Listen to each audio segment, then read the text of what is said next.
Lots to share about the inner shift. The entire program of A Course in Miracles can be viewed as a shift in guidance from outward direction to inner direction, listening to the voice within rather than the constant clamor without. By inner listening and spiritual reason, wisdom emerges, directing that we join with our higher consciousness and include the principles of creation into our selfhood. This inner joining has a profound effect on our life experiences and accelerates our spiritual journey home. Welcome to Miracles on High Plains. My name is Jonaca, your host, and our reader today is Julie C. Julie, we're going to read a sentence or two from the previous section to start. The power of the Son of God's desire remains the proof that he is wrong who sees himself as helpless. Desire what you want, and you will look on it and think it real. No thought but has the power to release or kill, and none can leave the thinker's mind or leave him unaffected. Are thoughts then dangerous? To bodies, yes. The thoughts that seem to kill are those that teach the thinker that he can be killed, and so he dies because of what he learned.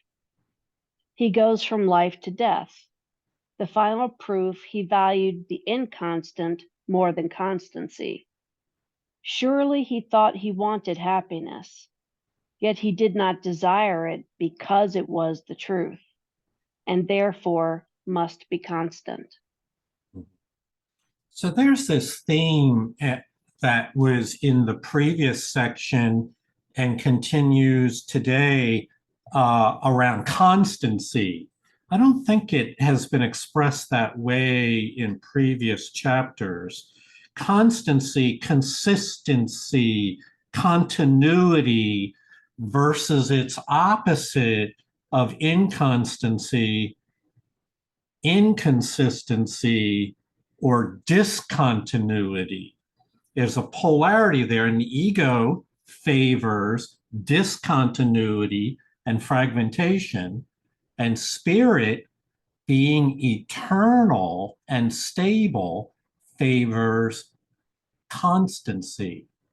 And so just realize that in part of the ego's thought system, we call it the ego's religion, is an effort to value the inconstant more than the constant. You can think of it as the teachings of the world. Here we go. A world is constantly changing. Life is forever. New situations arrive. Nothing can be trusted. Things won't last. It's the idea of inconstancy. It's a belief that the universe, that everything is inconstant. And we learn in the last chapter in here that there is something that is very constant. Your inner being, which was created by a constant creator, a creator who is consistent and changes not, has created your inner being, and your inner being is constant, and it has properties or attributes of your inner being which also are constant. And so that's one of the ways in which we come to recognize the nature, our true nature, and the voice within is to recognize that which is constant. And it involves a learning journey because it is not something that we were taught. So just know that ego would have you value the inconstant more than the constant. Spirit would have you recognize the eternal value of the constant, that which changes not, such as your eternal being. We'll go on.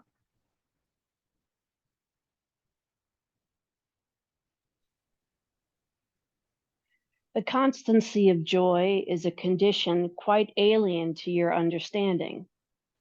Yet, if you could even imagine what it must be, you would desire it, although you understand it not. The constancy of happiness has no exceptions, no change of any kind. It is unshakable, as is the love of God for his creation. Sure in its vision as its creator is in what he knows, happiness looks on everything and sees it is the same. It is not the ephemeral, for it desires everything be like itself and sees it so. Nothing has power to confound its constancy, because its own desire cannot be shaken. It comes as surely unto those who see the final question is necessary to the rest, as peace must come to those who choose to heal and not to judge. Mm-hmm. So in our previous session, we talked about the final question, and just as a reminder, there's a series of questions, but the final question is the one where people are inclined to sit on the fence and not address the final question.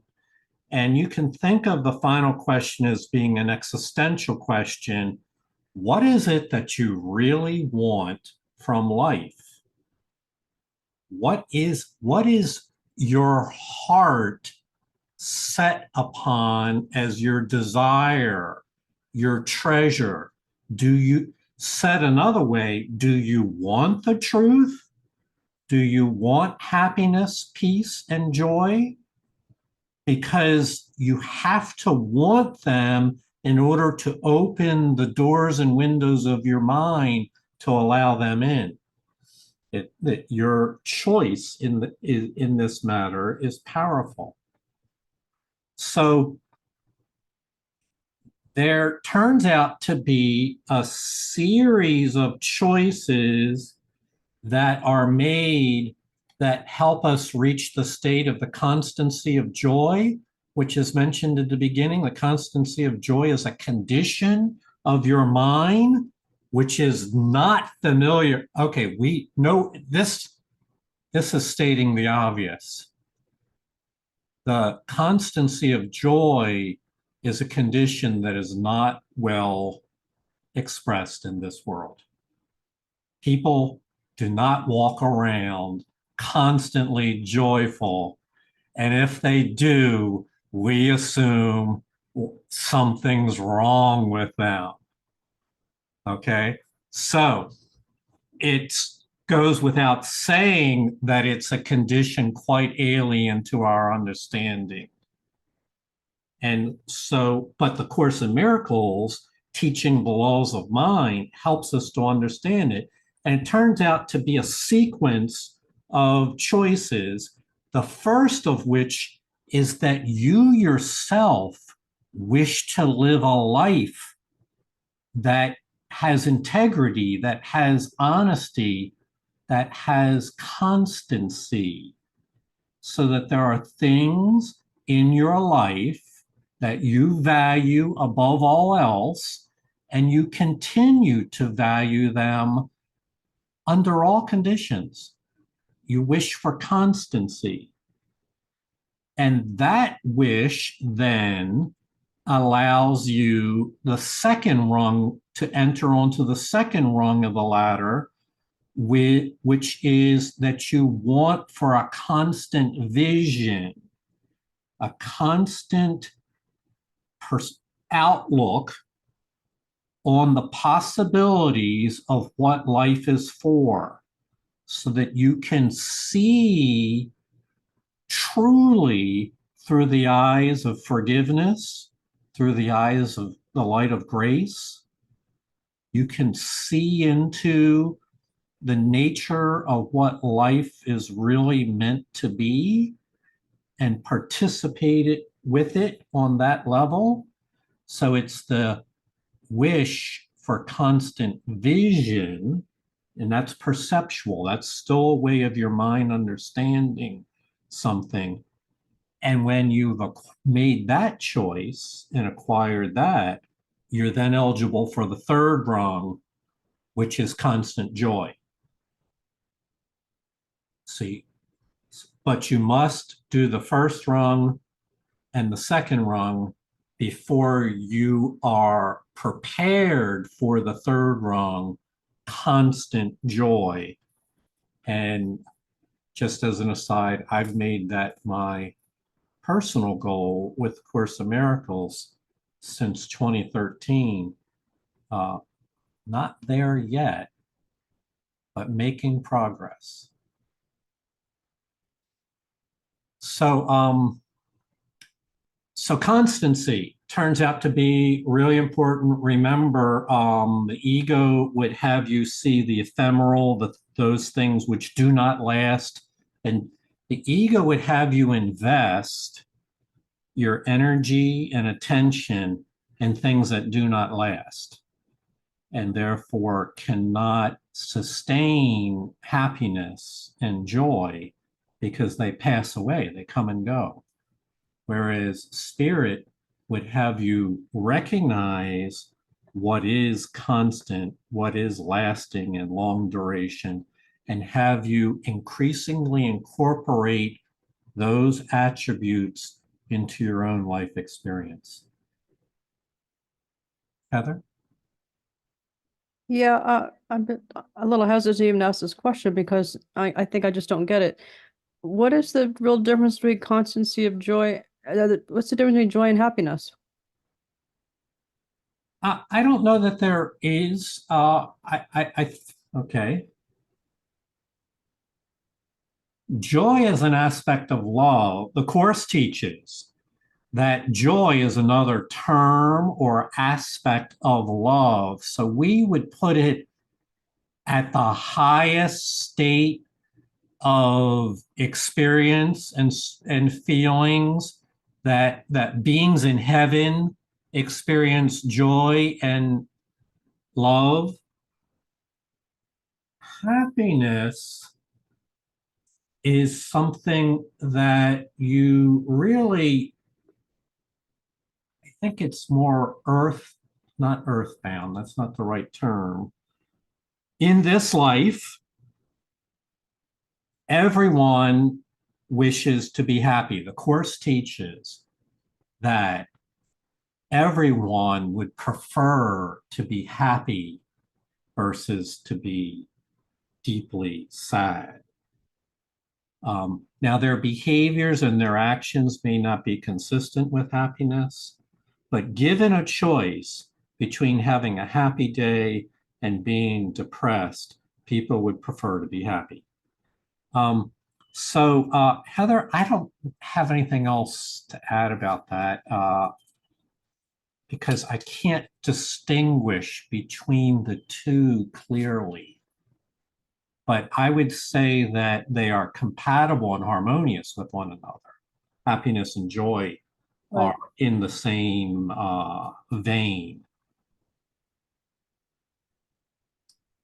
Okay, thank you. Yeah, I wish I could do. Well, hey, maybe we'll find a clue as we read.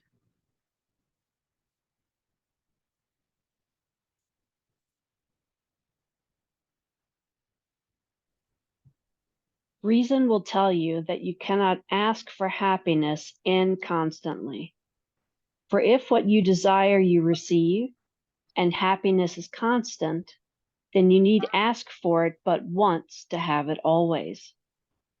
And if you do not have it always, being what it is, you did not ask for it. For no one fails to ask for his desire of something he believes holds out some promise of the power of giving it. He may be wrong in what he asks, where, and of what. Yet he will ask because desire is a request, an asking for, and made by one whom God himself will never fail to answer. God has already given all that he really wants. Yet what he is uncertain of, God cannot give. For he does not desire it while he remains uncertain.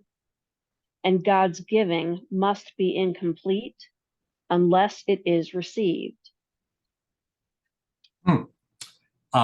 So I saw one or two people shaking their head. So what I saw the words, I understand the words, but what does it all mean? So I saw three messages there.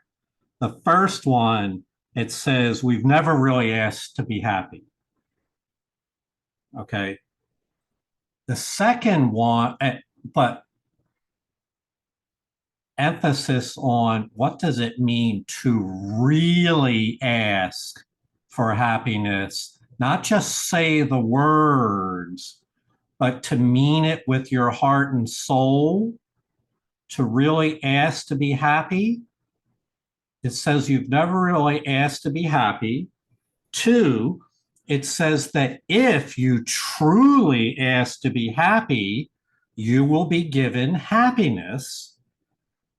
So that's a divine promise. Ask for happiness from the Spirit, and you'll be given it. And then it goes on to say that actually you've already been given happiness from the Spirit. God's not waiting for you to ask, it's already yours. So let's go deeper now. If happiness already exists in your inner being, what keeps you from experiencing it on a regular basis? And we've seen two things. One is because we like to hang on the fence between constancy and inconstancy, uncommittal towards the last question of what we really want. We vacillate or oscillate back and forth between, do we really want what is true because it's true, or do we want things to be the way we thought they were? That kind of inconstancy is an obstacle to experiencing constant happiness. So that would be second message. And the third, which reinforces them, is about asking for something with uncertainty. What he is I'm going to try to get there we go. What he is uncertain of, God, what you are uncertain of, God cannot give to you, for you do not desire it while you remain uncertain. And God's giving must be incomplete unless it is received. So interpret that is all of us are deeply confused about what it means to be constant. Profound. And understandably, the examples in our world have not been effective for teaching us what constancy is. But yet, this is not a spiritual problem, because the gifts of happiness and joy have been placed within you and are there for the asking, but there are obstacles in our way. Let me rephrase that. We have obstacles in our mind that interfere with our receiving the gifts that are already there. And what are those obstacles? Not knowing really what you want. That's the last unanswered question. What is it that you really want? Do you want the eternal? Do you want truth? and joy, to not having really wanted to be constant, meaning consistent, and therefore not being constant and consistent, it leaves us in a state of confusion and uncertainty about what it is we want at all. And I would say that I wouldn't say this. The Course would say this. This is the human condition. Not really, not having a clear vision about what we want, we become uncertain about everything. And that leads us into this very a state of malaise, a state where we're ineffective in making choices for ourselves. These are the obstacles to the awareness of love's presence. Susie? Yeah, well, this goes back to the honesty. And it just keeps coming up. Everything that seems to happen to me, I ask for. I mean, I don't know if that's one in the lesson or the text but that's what it is. Everything that happens to me, I ask for. So if I can wrap my head around that is the truth, that there's no cause outside of my mind, there it is. Yeah, I would say, we talked about the last unanswered question. To me, it seems as the last responsibility that is accepted is what you were referring to, that our mind, the choices we've made with our own mind are the cause of this phenomena: lack of happiness, lack of constancy, lack of voice. Vision is a result of the state of our own mind.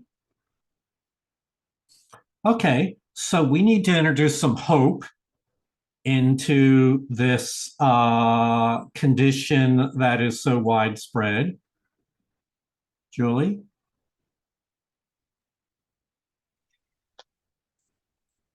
You who complete God's will and are his happiness, whose will is powerful as his, a power that is not lost in your illusions.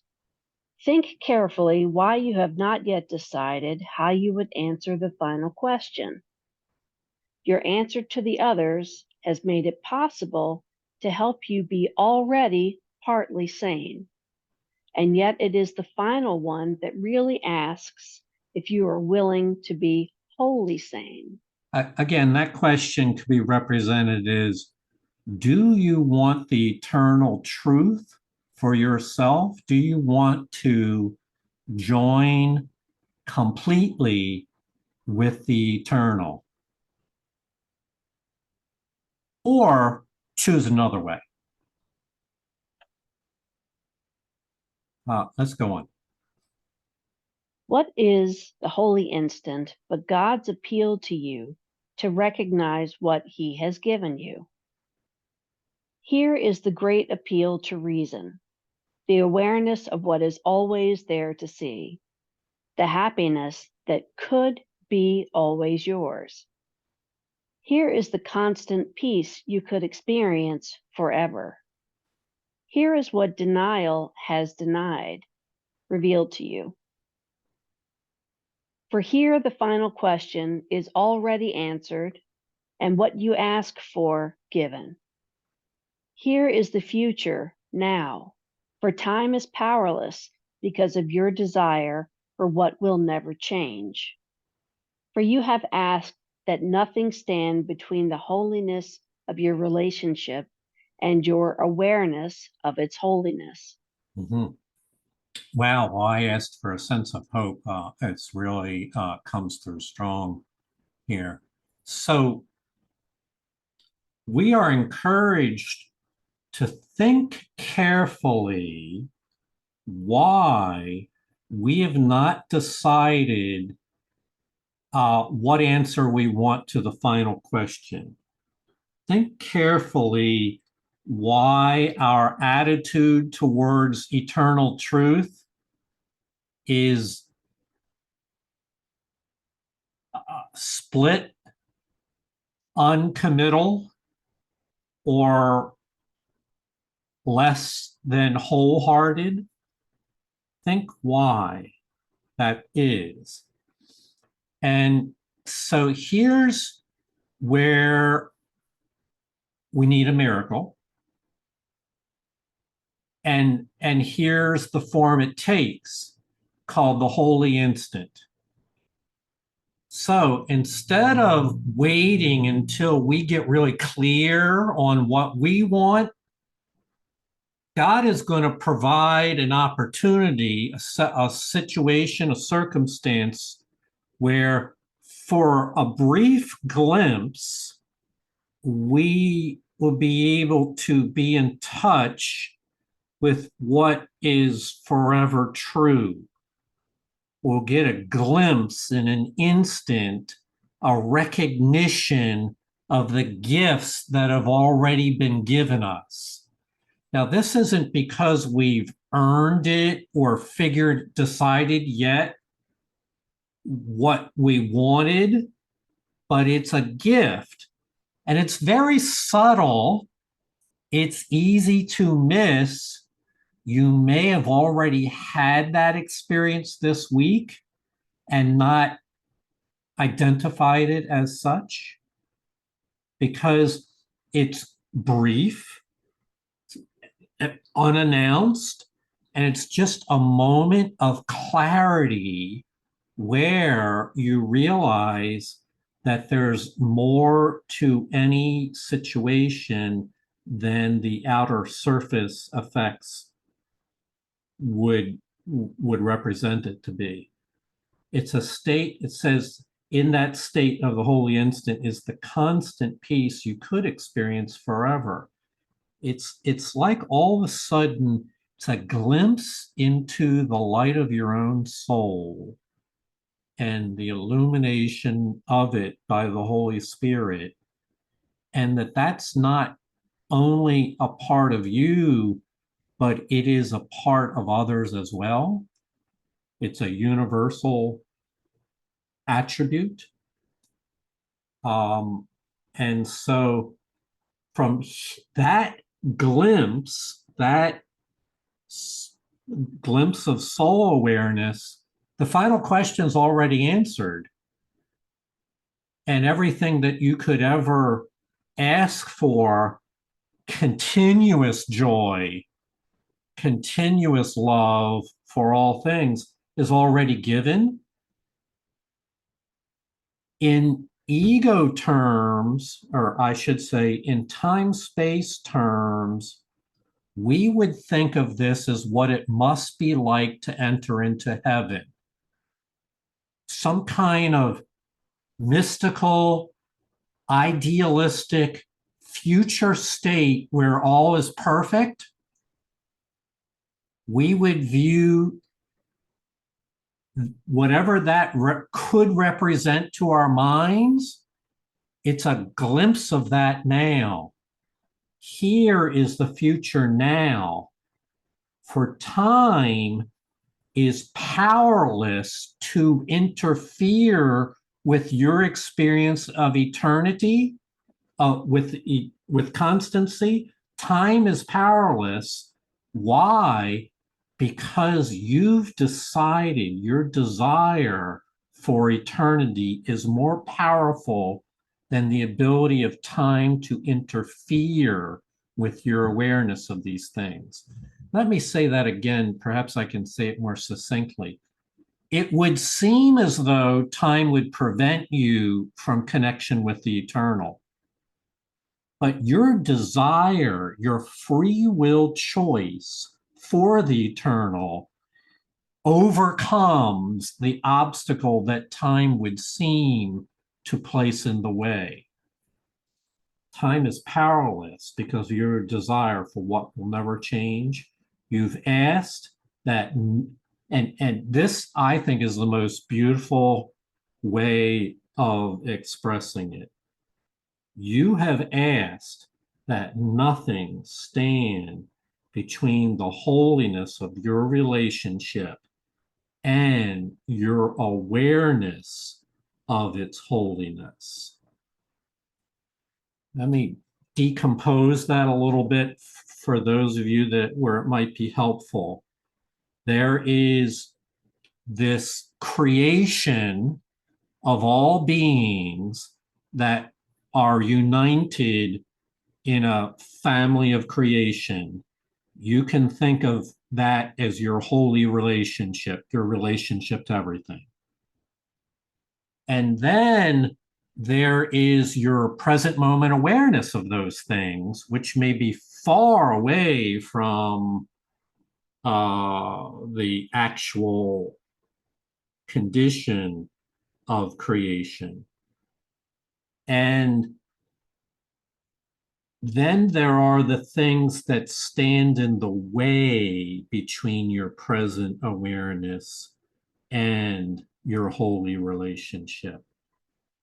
What we're talking about, the things that stand in the way, are the illusions of time and space. And in a holy instant, those illusions of time and space temporarily open up. Just the cloud lifts, the veil separates, and you peer in to a long duration, eternal truth of your holy relationship to all things, because you wanted to see it. Not because intellectually you had some kind of special gifts, or because you were somehow more blessed than anybody else, but because in your heart you wanted to see it. You wanted to be in touch with the eternal. So this is very, this is what vision is. Vision is the belief and understanding that you have within you the ability to connect with these things, that they are already within you. And without vision, it seems that there are obstacles that are in the way that are insurmountable. Time and space and judgments and fear all seem to get in the way. But in the holy instance, those obstacles appear as just what they are, illusions. Heather? So I have moments of this and then they're gone. And so then there's a feeling of despair sometimes for me that it's like, why can't I hang on to that? Why can't I live in that state consistently? Is that a question? Yes, it's like, why can't I stay there? So Course talks about that, because it's not, Heather, that's true of so many people. Of if there are a million miracle workers on the planet, it's true for all of them, most all of them. The Course talks about having this glimpse, this holy instant, and then the perceptions of time and space close in on around you, and one's attention, one's awareness becomes preoccupied with the time-space illusions once again. So in answer to your question, why, it really has to come down to mind training. It requires mind training to sustain an awareness of an eternal state while operating in a illusory environment. Most of us, and I know that you know this, you have the best chance if you're probably sitting down comfortably without a whole lot of other distractions are going on. And then there's mind training to sustain that. Susie? Well, the course talks about this, and I don't know what chapter it's in, and I can't remember or whatever, but the course talks about the glimpses that we have, but Yeah. that we have more work to do. And Yes. we have more work to do, and we have more work to do. And that's why we continue to do more work, because we're not enlightened masters yet. And only a couple of them have walked this earth, or I don't know about that for sure. But I've often asked the same exact question as Heather, and I just know that I have more work to do. And the choice is to keep going or not. So because of the glimpses and some of the faith I've developed, I choose to keep going, but I can't say I haven't asked the same question, but that's the answer the course does. Yep. I just have more work to do. Yep. Yep. Very true. Remember, a holy instant is a gift in advance of your having earned it. A holy instant is a foretaste of something that you might, that your vision will grant you more regularly once you've earned it. But it requires that you have to meet its conditions. This is really the technical answer to Heather's questions, is you have to meet its conditions. And part of its conditions is you have to want a state of constancy and not, you have to be very clear on what it is that you want. Julie? So I suppose I look at it as my capacity for that constancy, my capacity for the constancy of choice. Yeah. It's literally me who is breaking the energetic link. The minute I connect, it's always going to be there. Very good. Thank you for saying that. Yes, and you can strengthen your capacity by choosing to practice over a period of long term, really, because our minds didn't get into this inconstant state yesterday. We've been in this environment for decades of time, and so it does require sustained practice. Kathy? So for the most part, I do pretty well with joy and happiness and peace. But when I turn the TV on, I have this little voice in the back of my head that says, don't do that. Mm. And of course, I watch the news channel, and with in particular, the joint hallucination about war Mm-hmm.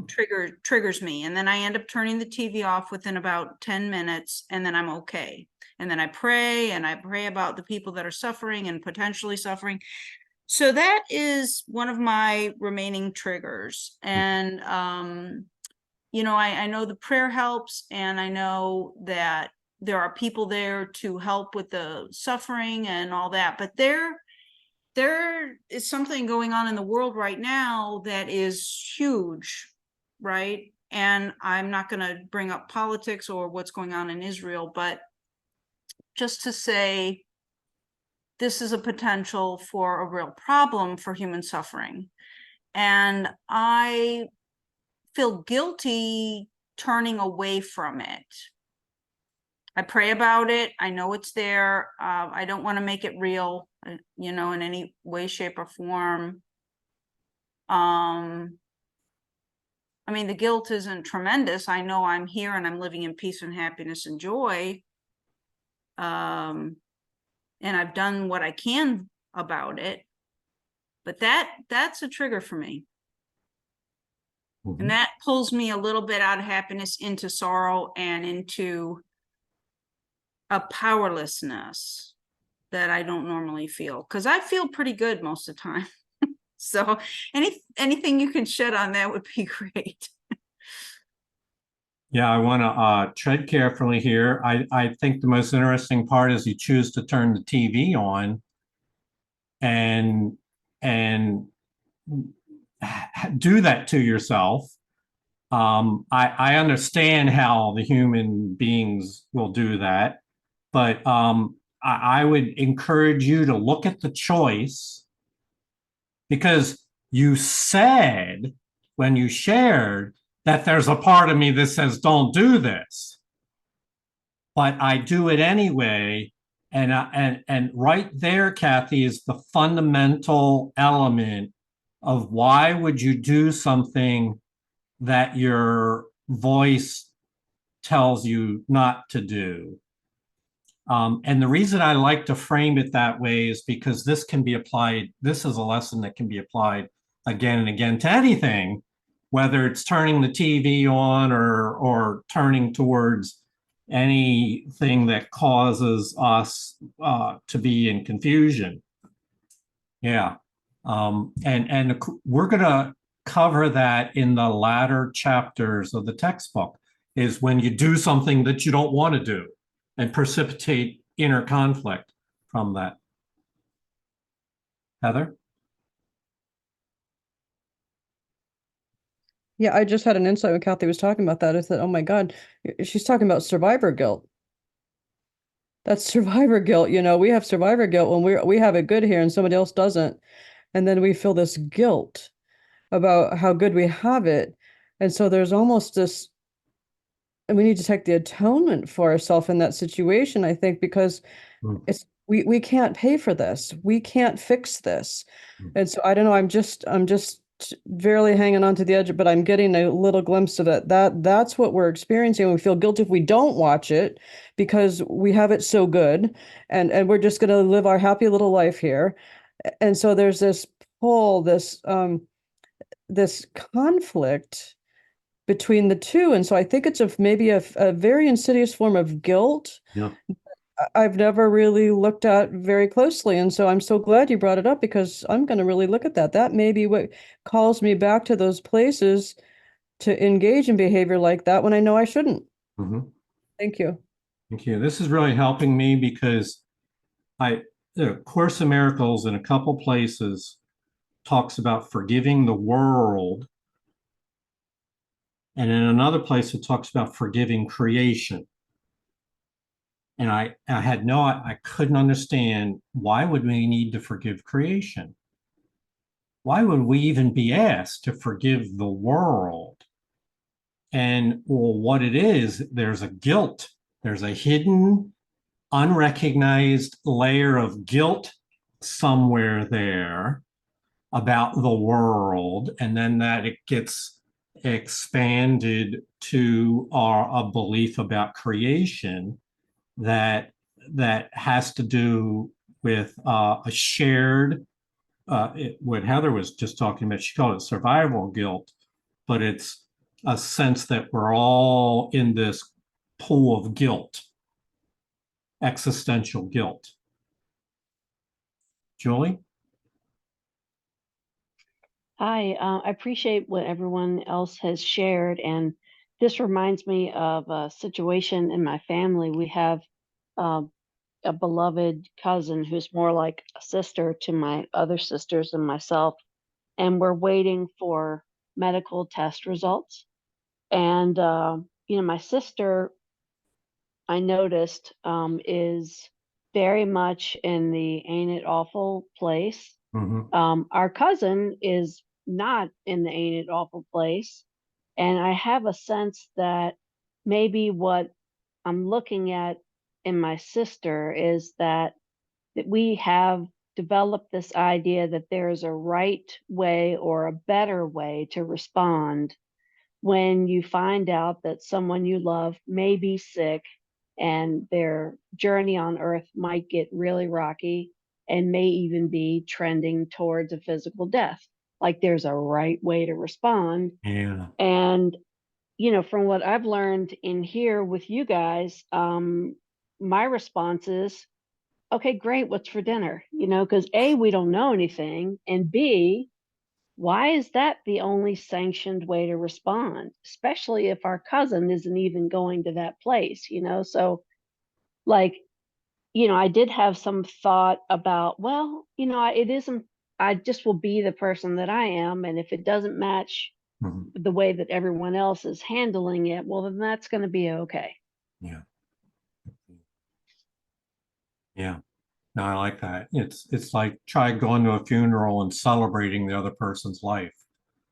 It's not part of the expected response, but yet it's perhaps more aligned with your truth than to be sorrowful. Noel? I don't mean to oversimplify, but these examples, and I have them too, indicate to me, choose once again, Hmm. choose once again, look toward the light, look toward the reality of holiness, wholeness, health, perfect being, whatever it is, whether a relative, as Julie was saying, or wars, or a headline about climate change, anything, anything, anything. And when I do that, it always helps me. I always feel better and more powerful. Mhm. Thank you. All right, we'll take one more comment, and we're going to do the introduction to the next chapter because it fits in the time slot that we have available. Susie? I'll be really quick, Jonaca. You know, I made a commitment to the course. It says in the introduction, only love is real. And this is not to minimize anything either. It's the human condition. It's man-made by the ego. I have to just practice the course, sort of what Noelle was saying. If only love is real and there is no opposite, I must use those lessons. I don't know what's in my best interest. I don't know what's in anybody else's best interest. I don't know what anything is for. And I have given all the meaning that it has for me. So those are the things that I have to go to if truth is true and nothing else is true.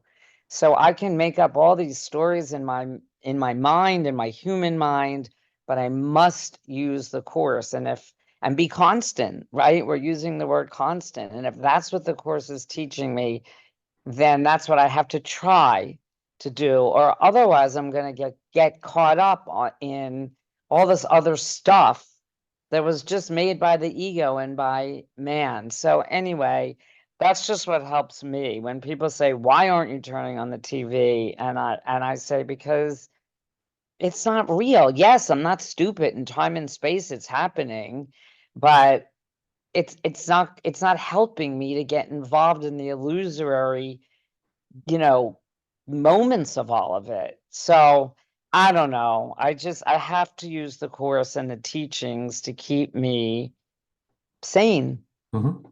That's it. Susie, that was so helpful. Thank you. We'll let that be the final word on that. That was very clear and a beautiful illustration of how to employ the workbook lessons for piecing that. What Susie just used was a form of spiritual reason by taking the statements that she learned from the workbook and applying them to any chaos that you might find in life, and sticking to those principles first and foremost. So because we have time, we're going to read the first, there's 4 paragraphs that introduce this next chapter. And why is my text not coming up? Okay, all right, well, there it is. Here is the future now, for time is powerless because of your desire for what will never change. For you have asked that nothing stand between the holiness of your relationship and your awareness of its holiness. So that's the note we left on. Take pity on yourself so long enslaved. Rejoice whom God hath joined have come together and need no longer look on sin apart. No two can look on sin together, for they could never see it in the same place and time. Sin is a strictly individual perception, seen in the other, yet believed by each to be within himself. And each one seems to make a different error, and one the other cannot understand. Brother, it is the same, made by the same, and forgiven for its maker in the same way. The holiness of your relationship forgives you and your brother, undoing the effects of what you both believed and saw. And with their going is the need for sin gone with them. Mhm. All right, so let's review two principles from the course that will help you immensely. It's kind of the entire program uses these principles. First principle is the primary purpose of the Holy Spirit is to teach you to distinguish illusions from the truth. Because if you can't tell the difference between them, then you cannot make a better choice. So to learn to distinguish illusions from the truth. All illusions are the same. The second principle. All illusions are the same. All truth is the same. But illusions are different than the truth. So this is what we call the teaching about same and different. Part of learning to distinguish illusions from the truth are to recognize what things are alike. So there are, as we know, thousands upon tens of thousands of illusions.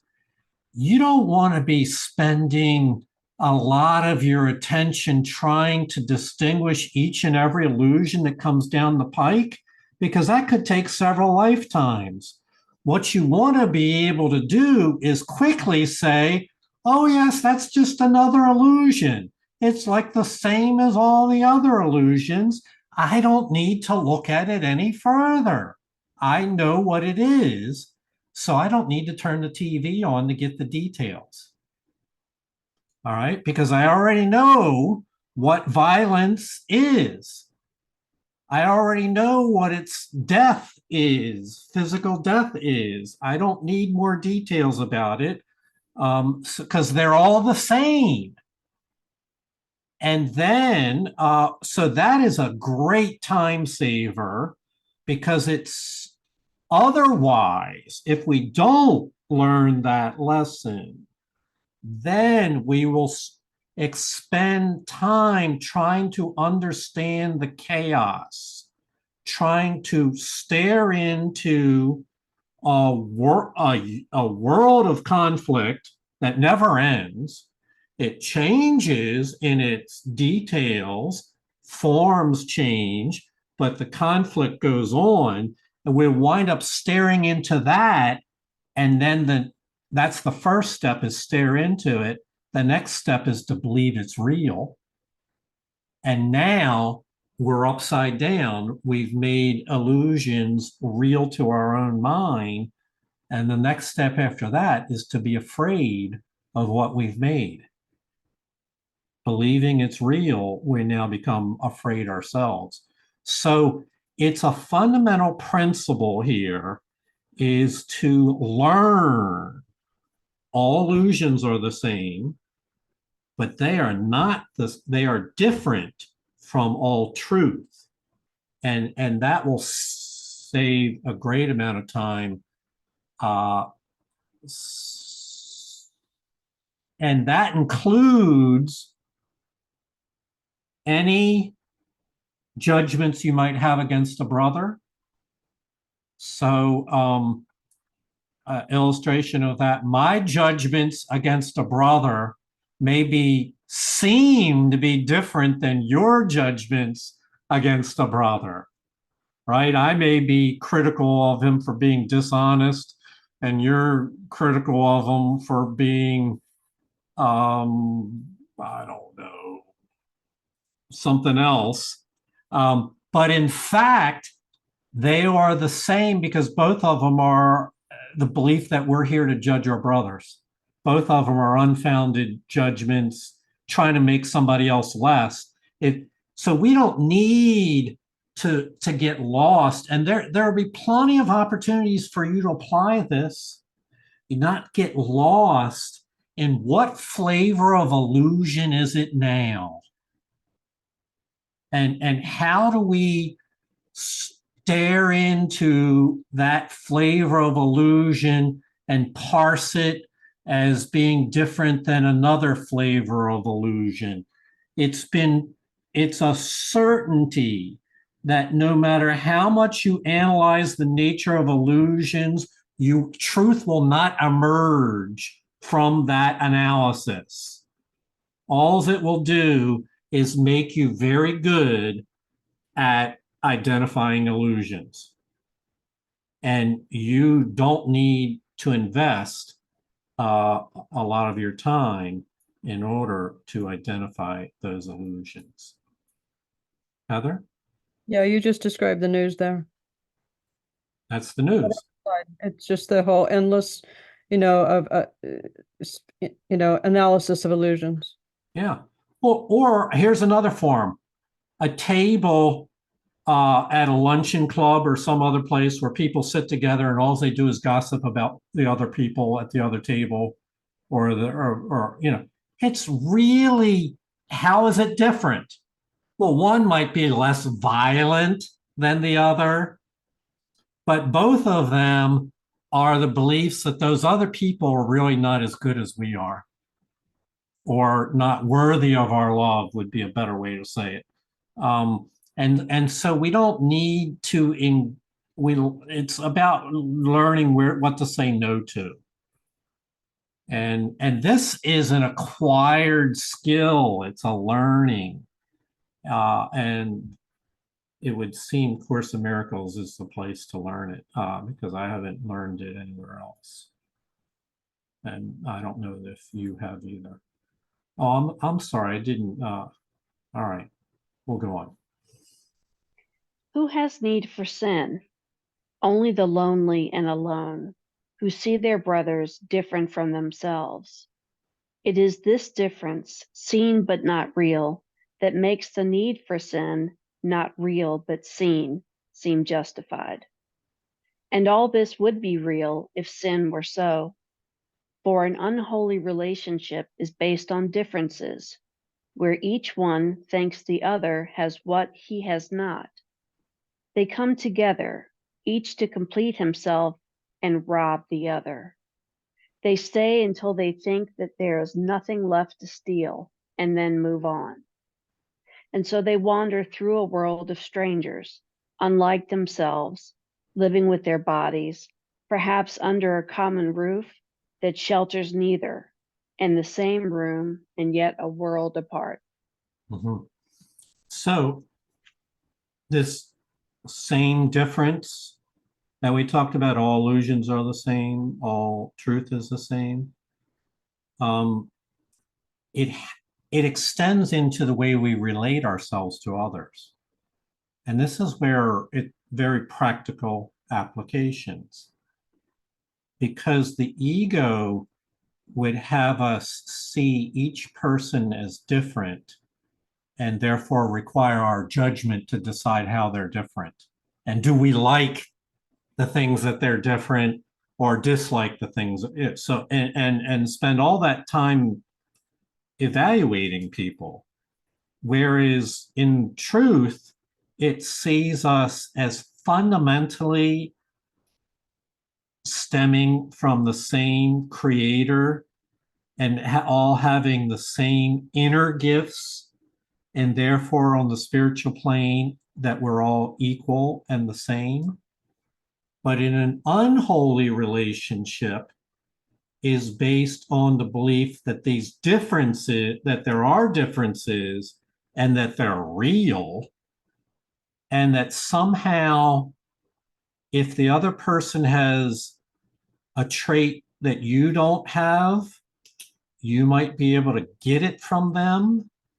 This is the ego's concept of getting something from another person.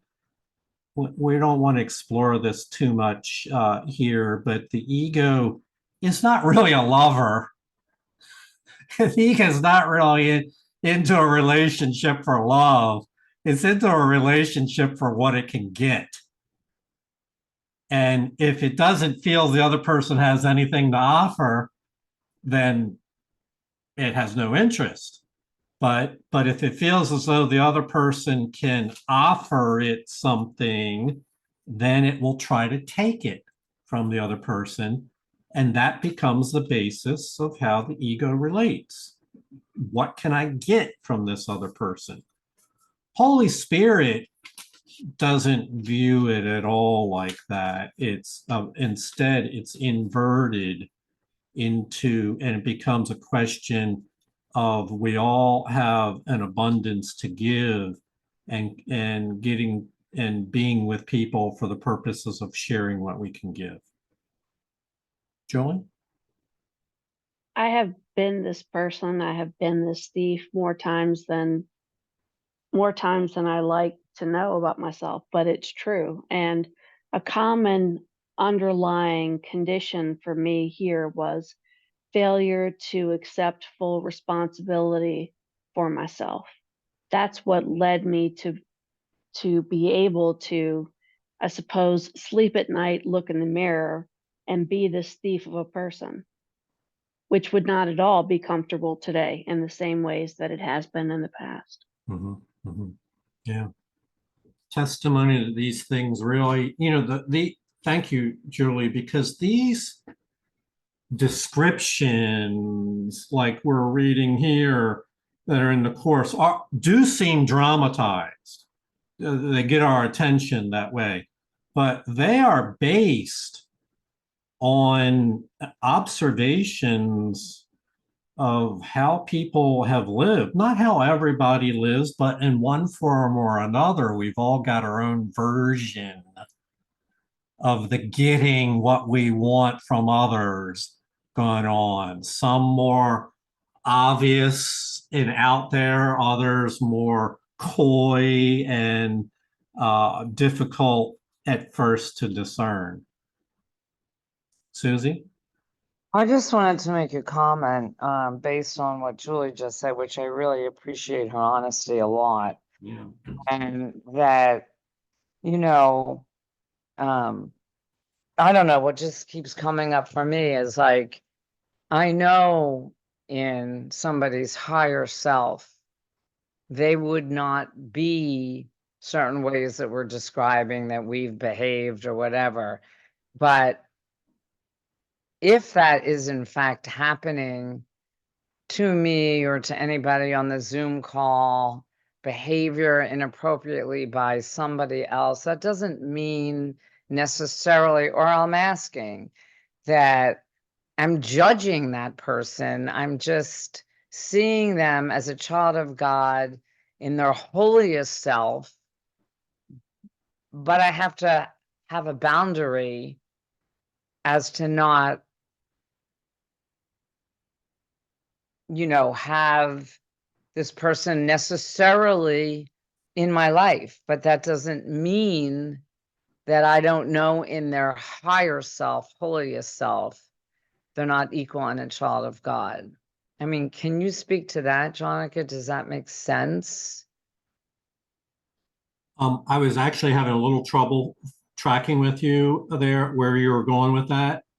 But I can say this: yes, boundaries are necessary. So let's say that my if a gathering where children will be attending, and one of our family members has been identified as a child molester, and boundaries are needed, and some of the parents would rather he not be there for the event. These are reasonable requests. So the course says that the ability to identify where to place those boundaries requires an insight. And I really want to get the passage clear. Got it. In an upside down perceptual system, you can't clearly identify safe boundaries in a healthy and fair way because the whole matrix is upside down. But the Course does say that with the new perception, which is really illuminated by the Holy Spirit, it provides us the ability to identify healthy boundaries. Okay, So great. from our, it Yeah. needs to healthy boundary, truly healthy boundaries should come from our higher self and not our fearful self. And I'll just say one more comment here. This topic requires a workshop. This is not Right. something You got a one lot of workshops on the docket, John. can really do justice to in a 3-minute flyby because it involves so many different situations. And that largely, I think the Course does not describe where these boundaries are. What it describes is the type of thinking that surrounds how you formulate boundaries. And many people formulate boundaries poorly, for sure, and violate those boundaries. And the Course would suggest that this can be corrected through insights of the Holy Spirit that help us set our boundaries according to the laws of spirit and the laws of love. Thank you. It's a big topic. Julie, did you have your hand up? Yeah, I'd like to go back to something that you've mentioned a couple times, well, a lot of times in the past was we pay attention to how we feel. And, one of the things that is love-based to aspire to is to be a happy learner. So if we find ourselves in relationships, small or large, conditional or whatever, that block our ability to be a happy learner, and block our ability to feel well, that's an indication that a decision probably needs to be made, either in the real life, like you go somewhere else, or inside of you, such that you feel differently than you did 5 minutes ago about not going somewhere else. Right. Yeah. Or maybe just we need to redefine the boundaries of this relationship. It's like, can we not be economically independent? You have your own account, I have my own account, but we can still be together in other ways. Yeah. So it really is. I don't want to go on about boundaries because there's a whole workshop there. But it really is crucial to a happy life is to be able to identify good boundaries. And we're actually doing it all the time, whether we realize it or not. So just to recall where we were, we said for an unholy relationship is based on differences, thinking other people have things that you want to get from them. Julie? A holy relationship starts from a different premise. Each one has looked within and seen no lack. Accepting his completion, he would extend it by joining with another, whole as himself. He sees no difference between these selves, for differences are only of the body. Therefore he looks on nothing he would take. He denies not his own reality, because it is the truth. Just under heaven does he stand, but close enough not to return to earth. For this relationship has heaven's holiness. How far from home can a relationship so like to heaven be? Okay, so we want to contrast an unholy relationship from a holy relationship. It has a different premise, a different starting set of assumptions. Where in a holy relationship, because we're talking about a relationship, it has to be at least two people.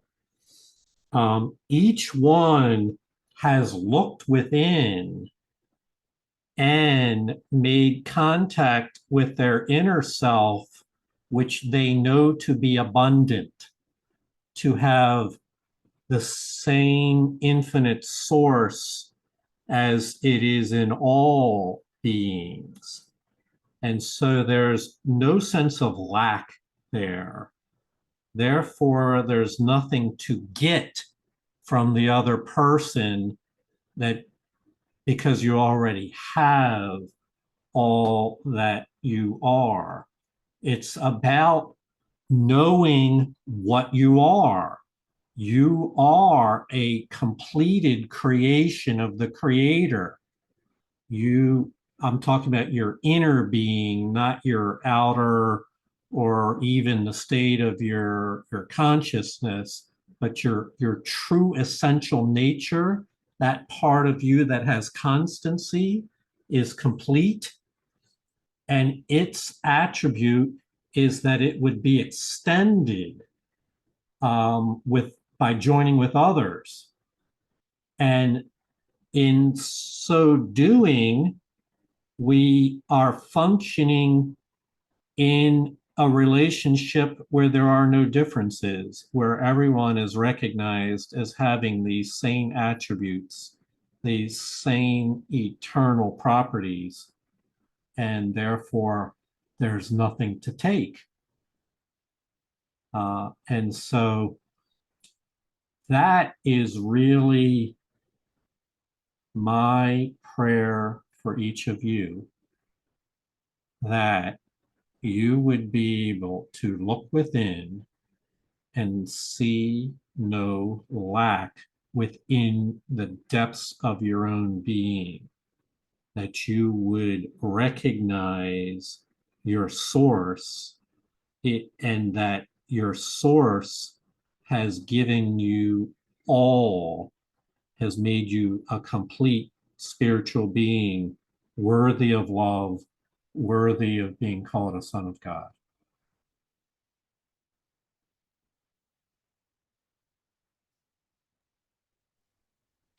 Think what a holy relationship can teach. Here is belief in differences undone. Here is the faith in differences shifted to sameness. And here is sight of differences transformed to vision. Reason now can lead you and your brother to the logical conclusion of your union. It must extend as you extended when you and he joined. It must reach out beyond itself as you reached out beyond the body to let you and your brother be joined.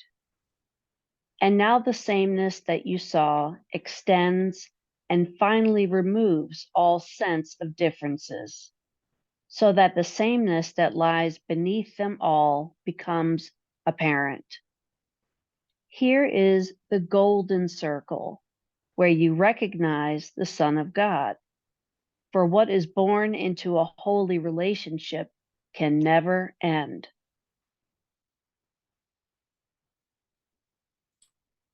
Okay, so this is where we're going to wrap up our reading today.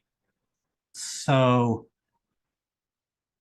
my prayer for all of us is to see ourselves as beings nested in a creation of holy relationships.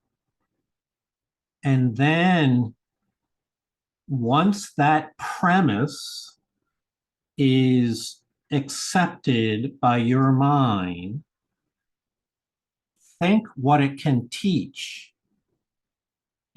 Because the belief in differences between one being and another, one brother and another, makes no sense anymore. Differences disappear, and faith in sameness becomes apparent. This is where everything begins to work, where it all. But when we learn about A Course in Miracles, we learn it kind of a lesson at a time. We learn it in bits and pieces because that's what time will do. You can only learn so much in one day. So over 30 days, you might learn 30 different lessons in bits and pieces. But where the real power of it is when those pieces start to blend together and unite together, reinforce one another, and is transformed into a vision, which is a transcendent awareness of the reality of the laws of spirit. It's an awareness that the laws of spirit are operative and that you are a part of a larger plan and that you're a vital participant in that. Under those conditions, reason can lead you and our brother to the logical conclusion of your union. And that union goes on forever, extends without limits, because its source is without limits. It reaches out beyond itself. And this holy union is an attribute of your being. It is natural for you to like joined with like. It is natural for you to connect and feel kinship with other holy beings. It's the law of spirit. And it'll reach out beyond itself. And so now, and so the recognition of equality, of sameness, extends beyond all differences into what would seem to be a mystical. Okay, so this is an image of the golden circle where you recognize the truth of who you are and the truth of your relationships with everyone. This was talked about in the previous chapter in the Forgotten Song. And so I'll read it in case, Julie, if it's not readily available to you. It says that we're talking about what is this golden circle, this golden light? Beyond the body, it's a state of union with other holy relationships with other beings like to yourself, beyond the body, beyond the sun and stars, past everything you see and yet somehow familiar, is an arc of golden light that stretches as you look into a great and shining circle. And the circle, so where is this? It's beyond time and space. It's beyond the stars. And all the circle fills with light before your eyes. The edges of the circle disappear, and what is in it is no longer contained at all. The light expands and covers everything, extending to infinity, forever shining, and with no break or limit anywhere. Within it, everything is joined in perfect continuity, nor is it possible to imagine that anything could be outside, for there is nowhere that this light is not. This is the vision of the Son of God, whom you know well. It's a vision of a unity of your own self united with the creation of all other selves into a state we call the one self, a transcendent state, which we will read about more in the next chapter. We'll save that for the next session. For today, I want to thank Julie for being our reader. I want to thank you all for your courage in pursuing laws of spirit on a world that seems intent on chaos, for your willingness to learn the difference between illusions and the truth, and to choose the truth. I honor the spirit within you. Namaste. Thank you. Thank you, Julie. Namaste. Thanks, Julie. Namaste. you, Julie. Thanks, everybody. you Thanks, all. Jonica. That's Bye. beautiful, the circle. Namaste, everyone. Namaste. Namaste. Namaste. Bye, guys. Thanks, Have a great Julie. week. You're welcome.